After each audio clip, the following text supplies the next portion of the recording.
The court heard that Alexander, who had denied the charges, admitted placing the boys in the bath, but claimed their deaths were accidental.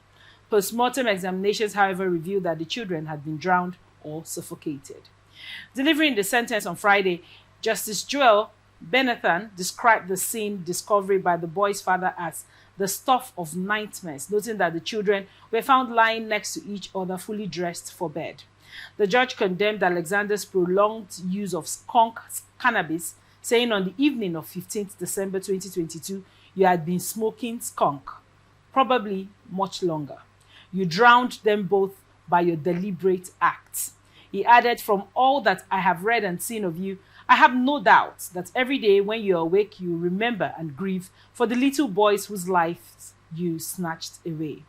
Justice Benathan used the opportunity to issue a stark warning about the dangers of drug abuse, particularly potent strains of cannabis. The heavy use of skunk or other hyper-strong strains of cannabis can plunge people into a mental health crisis in which they may harm themselves or others. If any drug user does not know that, it's about time they did. Given the high, first of all, I want to gather your thoughts on this report. Then again, I also want you to think about the high rate of drug abuse we are currently facing in Nigeria. And then this lady has killed her sons. What are your thoughts on this report? There is no limit to what a person under the influence of drugs can do. And there is no limit to how far drug abuse can push a person. Like the judge said, if you're out there, you don't know the impact, you think is a joke, hear this. I wish this could be made viral as possible. There is no limit to what a person under the influence of drugs can do. And this is a wake-up call to all those who take drug, to all those who excuse those who use drug for whatever purpose, that the impact... I mean, this is not just killing people. The children were dressed in their bedtime clothes. So it wasn't like she was about to beat them. I don't get it. They were dressed and you take them to the bath, and you don't take them to the bath. So it was obviously a deliberate act, but influenced by drug. I don't even know how deliberate that was, but that certainly is a pointer to the fact that drugs does no good to anybody. Right. And I'm happy justice has been served. Now, bringing it down to Nigeria, over the weekend, a Delta State Police PPRO, Bright Edafe, was, in a fury as regards people that do internet fraud and this air balloon drug thing that is now trending in Nigeria. Why do you think people choose to go into drugs, seeing reports of this magnitude and how it can make you unlike yourself?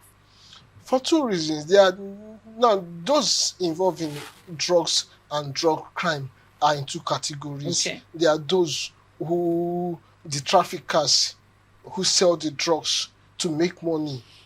Okay. And there are those, the end users, who use the drugs for whatever reason. Most of them is to feel high. There is something called Dutch courage. But of course, what you get from drug is worse than Dutch courage. Dutch courage is the courage you get from alcohol consumption. It's a false courage. So ordinarily, I wouldn't be able to look you in the eyes and talk to you. But because you are under the influence of the drugs, that timid person can now look you in the eyes and say a whole lot of rubbish, can now do things that he wouldn't have done. We can attempt to carry the whole of this building because he has that false that false strength now. Can even, that's why when you see some of these criminals, whether they be headsmen, whether they be kidnappers, whatever you call it, most of the things they do, they need an external influence to do it, because on their own, the normal human person may not be able to do it, but with the influence of that thing acting on them, they can do things ordinarily they wouldn't have done. And some of them, when the effect of the drug goes out from them, they are full of regret. But they go again. Did they have to get to that point? I mean, there's this false pleasure they derive from it. They want to be high. They feel like, oh, give me this thing, I want to do something like somebody, reported somewhere. Someone said, let me do so. I want to do something nobody has done before. So in a bid to do what nobody has done, he took that drug, and obviously he was going to do something nobody has done. Even when we talk of cases of incest and those things, some of those people act under the influence of drugs. So the impact can be very terrible. But whether you are a trafficker or an end user, they are all doing harm to society. And it's unfortunate that the impact is becoming alarming in Nigeria. You see very many young people getting involved in drugs, in trafficking. In your sister station, there was a discussion about how the governor of Anambra State is trying to cope. One of the things he pointed out that 23 of their young men are in prison, I think facing death sentence in Indonesia for using of drugs, for trafficking drugs. This is how far it can go. It brings shame to the community. It brings shame to the family. The effect, the aftermath of it is not what anybody would want to be associated with. But these people keep going back to it, especially the traffickers, because they want to make money. And then the users, because there is this elusive pleasure they are looking for. The difference is that after taking this thing, they don't have a permanent joy or a permanent courage. You are better off exercising the courage and pleasure you have naturally than getting an external influence to add to it. Because that's what you have, like using alcohol, is called Dutch courage. It's a false courage.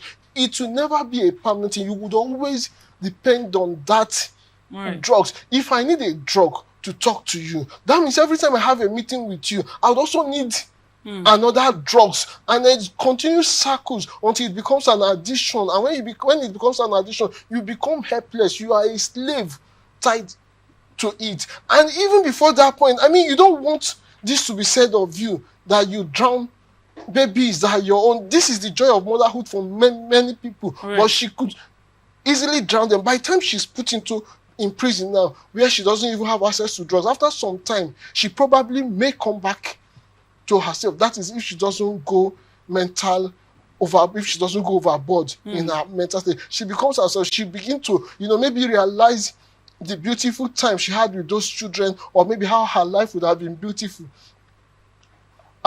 as a mother, and how all her dreams and aspirations have been washed down the drain. Because beyond this, not too many people, if I'm not mistaken, not too many people would want to have any association with her. So the possibility of even, making amends, especially as regards having children, may be far-flung.